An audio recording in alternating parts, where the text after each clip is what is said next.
Welcome to Beyond the Spot. I'm Melissa Thornley, and we are so lucky today because Darryl Manuel from Spin Artist is with us. Hi, Darryl. How you doing? Doing great. Tell me about how you got into this business. I was breaking into the voiceover business, and a friend of mine was doing a show called Blacks in Advertising. And so I told him, hey, I want to work on that show. You don't have to worry about paying me.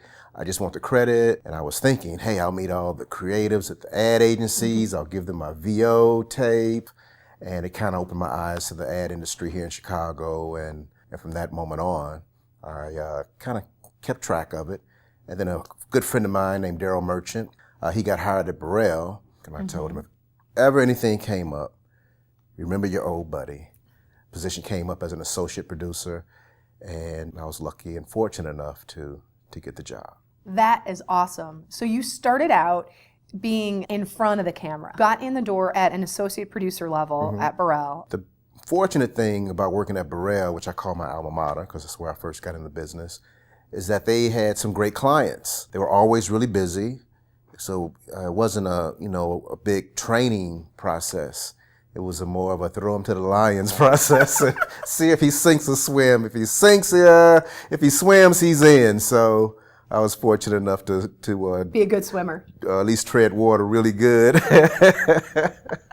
So who were pivotal characters in your life that really just had a positive impact on your career?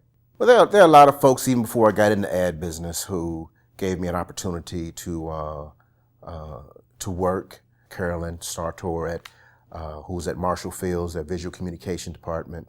Before that, I was production assistant, and that gave me a chance to work as a producer and even direct some stuff for them. The agencies I worked at was DDB, and I have to give big props to Grant Hill for giving me a chance to work there. And then it's just great people along the way who come at the right time and give you a chance to continue your craft and continue enjoying this great business that we're in. I think that's one of the things that so gets us through this business is finding people that believe in us and that we can believe in them too. You know, like it's just like this cycle, this like life cycle of paying it forward. Yeah, which makes me very sensitive to doing the same thing, you know. So you shifted over from the agency side and started Spin Artist. In addition to commercials, Phil directs music videos as well. Yeah, music videos is our way, especially Phil, of breaking outside the 30-second box and doing some crazy stuff and just having some fun. Music video we just found out it was nominated for a Soul Train Best Gospel Inspirational Song. That's great. That's for Pastor Charles Jenkins and Real Love. What I work on now, I was really unprepared to work on when I first got in, but as luck and good fortunes would have it, it kind of grew me up in the productions. I guess the thing I've always felt like I had on my side was great creative, and people always want to work on something really good. I actually tried my hand at writing once, pitched my idea, and he said, okay, what else you got? Had me one more, pitched that one, said, okay, what else you got? I'm like, dude, what else I got, man? That's it. I'm tapped out, man. I gave you my best. He said, well, you can't do that, dude. You got to keep coming up with ideas, and ideas got to keep happening. And I'm like, I'm going to go back to producing now. So from that moment on, I had a lot of respect for the creatives who constantly come up with great ideas after another great idea, after another great idea. It's almost like you're in a boxing ring. Like, bam, you're down, bam, you're down again, bam. Like, I don't know how they keep getting up, you know?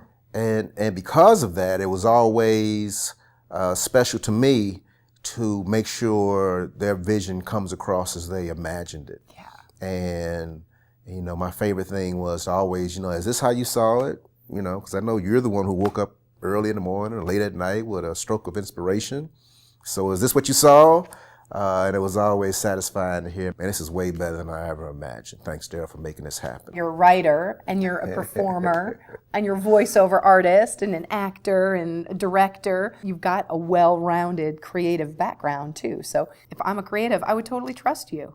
It all works together. You may not see the big picture when you're in the trenches, but I can clearly see how it's all come together. That's the advantage that people in the ad business have. We get to prep shoots a lot. We get to hire directors and get into the editorial, and anything you can do with repetition makes you really good. That discipline pays off because you're always well prepared.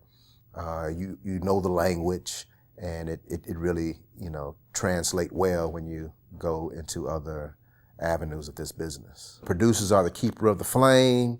The flame gets lit once the client, everyone is signed, and your job is to make sure nobody blows out the candle and delivers it. All hands on deck has been my freelance motto. If it can work, work it. So now my 3 magic questions, they all kind of go together and they're synchronistic. So the first question is, where do you come from?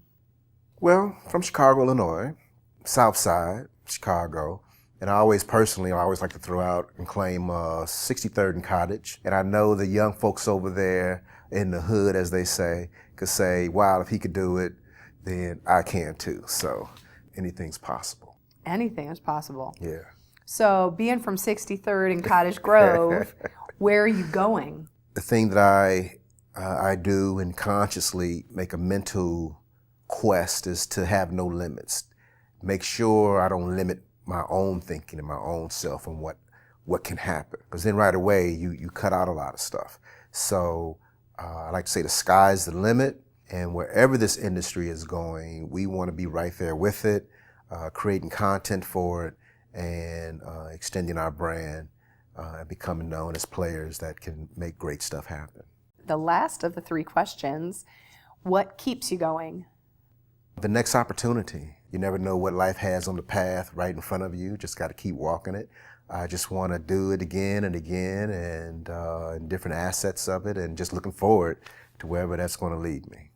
Thank you so much for spending time with us today. Thank you so much for giving me an opportunity to talk, and I appreciate that. Thanks, Darryl.